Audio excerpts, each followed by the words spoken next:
Hey guys, welcome to our channel, and in this video I'm going to show you how to delete reels on Instagram. First, open your Instagram application, then tap on the profile icon at the bottom right corner. From here you will find your profile icon here at the profile here, and make sure you have tapped on this reel icon on your profile, so you will get all the reels that you have posted on your Instagram profile. So now you can just tap on that, you can just open the reels, and you can just tap on that three dot button here. There is a three dot button, and you can just tap on delete button here.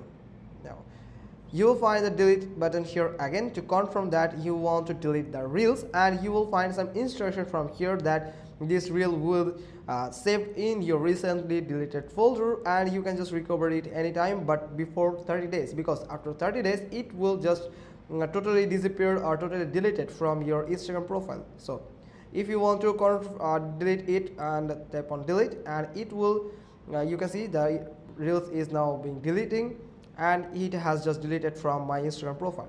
So that's how you can just delete reels on Instagram easily. Hope you got this. If so, then give us a thumbs up, leave a comment below, and thanks for watching. Till next time.